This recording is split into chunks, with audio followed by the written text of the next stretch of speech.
సినిమాను గురించి ఏం చెప్పాలి?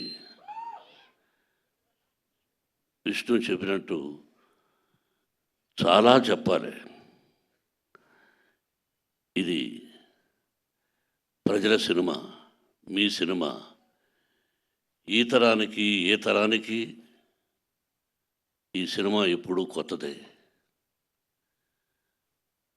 భక్తిభావం, ఆ భక్తి ఎలా వచ్చింది, ఆ దూర్జటి మహాకవి ఎలా రాశారు, శ్రీ కాళహస్తీశ్వర మహత్యం అంటే ఏమిటి, దాన్ని ఇంతకుముందు ఎవరు తీశారు, మళ్ళీ ఏమిటి కొత్తగా చూస్తున్నారు వీళ్ళు అనేది ఈ సినిమాలో ఎంతో వ్యయ ప్రయాసలకు కష్టం. అంటే ఎంతైనా ఏదైనా ఏ సినిమా అయినా ఒకటి కష్టం. ఈ సినిమాలో అతిరథ మహారథులు పేరు పేరున కేరళ నుంచి, ఆంధ్ర నుంచి, మద్రాసు నుంచి, నార్త్ ఇండియా నుంచి, మన భారతదేశంలో 4 మూలన ఉన్నటువంటి మహానటులందరినీ తీసుకొని ఈ సినిమాలో నటింపజేశాం. వాళ్ళు ఏం చేశారు, ఎలా చేశారు అని చెబితే ఏదో డబ్బా కొట్టుకున్నట్టు అవుతుంది. ఎన్ని రోజులు ఇక్కడే ఉన్నాడు శరత్. అతని గురించి అతనిదే నాటామని.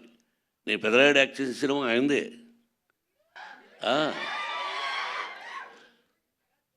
ఆయన ఒక రాజ్యసభ సభ్యుడుగా ఉన్నారు. ఆయనకు ఒక పార్టీ అధినేతగా ఉన్నారు. ఈరోజుకి ఏ పాత్రనైనా అవలీలగా పోషించగలిగినటువంటి మంచి నటుడు, నాకు సోదరుడు. అలాగే పేరు పేరున ప్రతి ఒక్కరూ అత్యద్భుతంగా చేశారు. ప్రజలు చెప్పాలి, మీరు చెప్పాలి. ఈ టీజర్ చూసిన వెంటనే ఇది ఓన్లీ భక్తి చిత్రమే కాదు, అన్ని రకాల విష్ణుబాబు చెప్పినట్టుగా ఒక చరిత్ర, భగవంతుడు, పరమేశ్వరుడు, అంతే.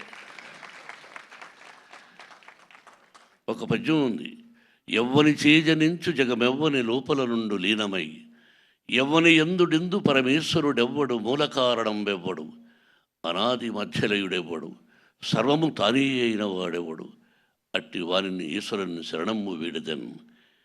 అంటే అక్షరం ఎక్కడైనా అక్షర దోషాలు ఉండొచ్చేమో. ఇప్పుడు పెద్దవాళ్ళ శిక్షలో చదువుకున్నాం. మనందరికీ పరమేశ్వరుడే, బ్రహ్మ విష్ణు మహేశ్వరులు ఎలాగో పరమేశ్వరుడే అంతా. ఆయన ఆజ్ఞ ప్రకారమే మనం అంటుంటాం ఇళ్లలో, శివుడి ఆజ్ఞ లేనిది సీమైనా కుట్టదని సామెతలు మనం వింటుంటాం. మన అమ్మా నాన్న చెప్పారు అంతే. ఆయన పర్మిషన్ లేనిది ఈ సినిమా తీసుంటాం. ఆ భగవంతుని ఆశీస్సులతో సినిమా తీసాం. మీరు ఇంకా ఎన్నో ఫంక్షన్స్ చూడాల్సి వస్తుంది కన్నప్ప ద్వారా. ఇంకెంతకంటే ఎక్కువ నేను మాట్లాడదలుచుకోలేదు. మీ అందరి ఆశీస్సులు నిర్మాతగా నాకనే కాకుండా ముఖ్యంగా నా బిడ్డకు విష్ణుకి, విష్ణు టీంకి మీ అందరి ఆశీస్సులు కావాలని కోరుకుంటున్నాను. Thank you very much.